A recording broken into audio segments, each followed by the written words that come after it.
道林格雷的畫像。奧斯卡·王爾德。第20章。天氣很好，很暖和。他把外套放在胳膊上，沒戴圍巾。他一邊抽煙，一邊走回家。2個穿着漂亮衣服的年輕人從他身邊走過。他聽到一個人小聲對另一個人說：“那是道林格雷。”他想起以前被人看着或者談論時，總是很高興。現在他不喜歡聽到自己的名字。他最近常去的小村莊，一半的原因是沒人知道他是誰。他告訴他認識的那個女孩，他很窮，他相信了。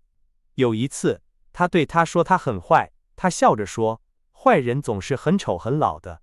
他的笑聲真好聽，像小鳥的歌聲一樣。她穿着簡單的裙子，戴着大帽子，真漂亮。她什麼都不知道，但她失去了很多東西。到家後，她發現她的僕人正在等她。她讓僕人去睡覺，自己倒在了圖書館的沙發上，想着亨利先生說的一些話。真的永遠不能改變嗎？她很想念年輕的時候，像亨利先生說的那樣，年輕的美好的時候。他知道他弄髒了他讓自己的腦子裡想了很多壞事，讓自己的想法充滿了恐怖。他給別人帶來了壞的影響，並且覺得很高興。那些遇到他的人，那些最好的人，都被他弄得很不好。但這些都不能改變嗎？他還有希望嗎？在可怕的時候，他希望畫像代替他變老，而他自己永遠年輕。他所有的錯都因為這個，他生命中的每個錯誤都應該給他帶來懲罰，這樣對他更好，在懲罰中才能變好。原諒我們的錯，應該是懲罰我們的罪，這才是人應該對上帝說的話。亨利先生送給他的那面鏡子放在桌子上，小天使像以前一樣在他周圍笑着。他拿起它，就像在那個可怕的晚上一樣。當他第一次發現畫像發生了變化時，他用難過的眼睛看着鏡子。有一次，一個很愛他的人寫了一封信，信中說，世界已經改變，因為你太美了，你的嘴唇改變了歷史。他想起這些話，一遍又一遍地在心裡重複。然後他討厭自己的美麗，把鏡子扔到地上，用腳把它踩成了碎片。是她的美麗讓他變壞了，是她的美麗和他希望的青春。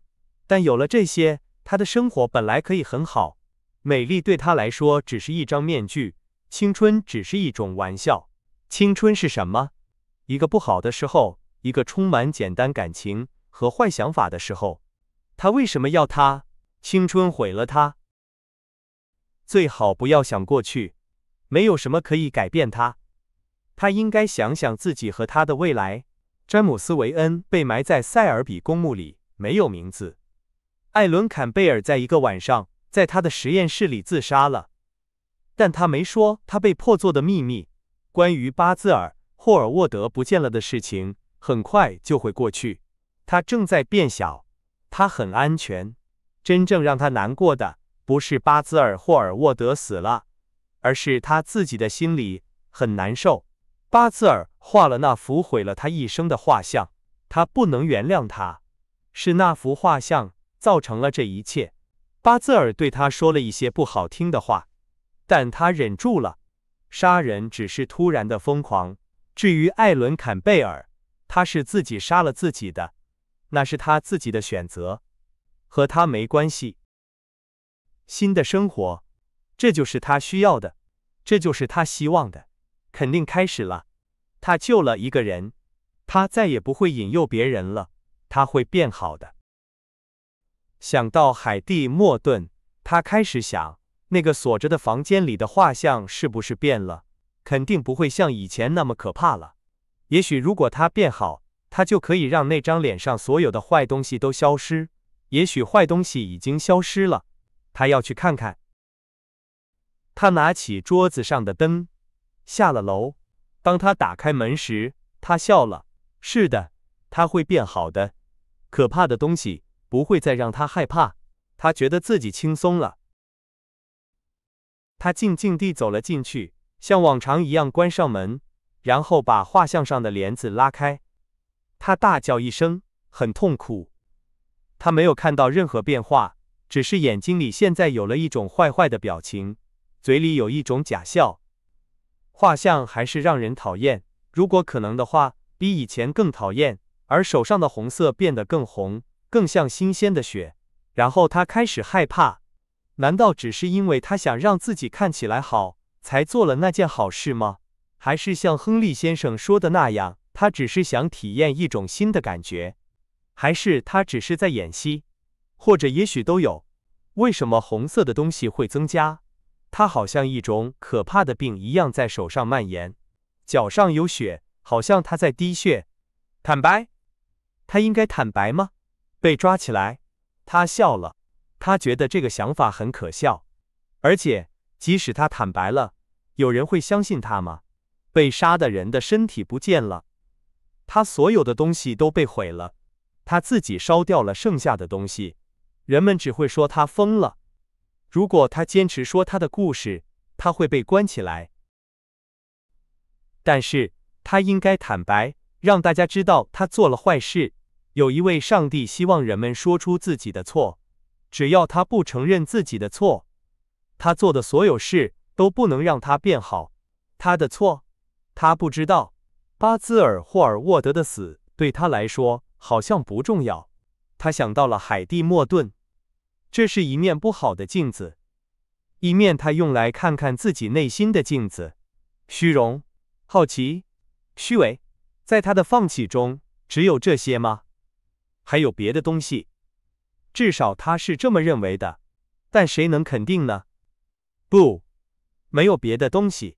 他尊重他是因為虛榮，虛偽讓他看起來善良。出於好奇，他試着拒絕自己。現在他承認了。但是殺人會一直困擾他嗎？他是否必須永遠背着過去的負擔？他真的要坦白嗎？不，只有一樣東西對他不利。畫像，這就是證據。他會毀掉它。他為什麼要保存這麼久？起初，看到他改變和變老，他覺得很高興。最近他沒有覺得高興。晚上他讓他睡不着覺。在外出時，一想到有人可能會發現他，他就感到害怕。他讓他的心情很不好。僅僅是想到他就破壞了很多快樂的時刻。他就像他的良心，他會毀掉它。他環顧四周，看到了殺死巴茲爾·霍爾沃德的刀。他已經擦了很多次，直到沒有留下任何東西。它很亮，正如他殺了畫家一樣。他也將殺死他的作品，以及他所代表的一切。他會殺死過去，當他死了，他就會自由。他會殺死那個可怕的活着的靈魂，沒有他可怕的警告，他就會平靜下來。他抓住刀，把它刺向畫像。傳來一聲尖叫和一聲巨響，尖叫聲很痛苦。僕人們害怕地醒來，跑出臥室。2個路過的人停下來，看着那棟房子。他們繼續走着，直到找到一名警察，並把他帶到那裡。警察敲了幾次門，但沒人回答。除了樓上的一扇窗戶裡有一盞燈，房子裡一片漆黑。過了一會兒，他走開了，站在建築物旁邊的門廊下看着。警察，這房子是誰的？年長的人問道。是道林格雷先生的，警察回答。2個人互相看了一眼，帶着不高興的表情走開了。其中一人是亨利先生的叔叔。在裡面，在僕人的房間裡，僕人們小聲說話。年老的利夫太太哭着，弗朗西斯臉色蒼白，像死人一樣。大約1刻鐘後，他叫來車夫和一名男僕，他們溜到樓上。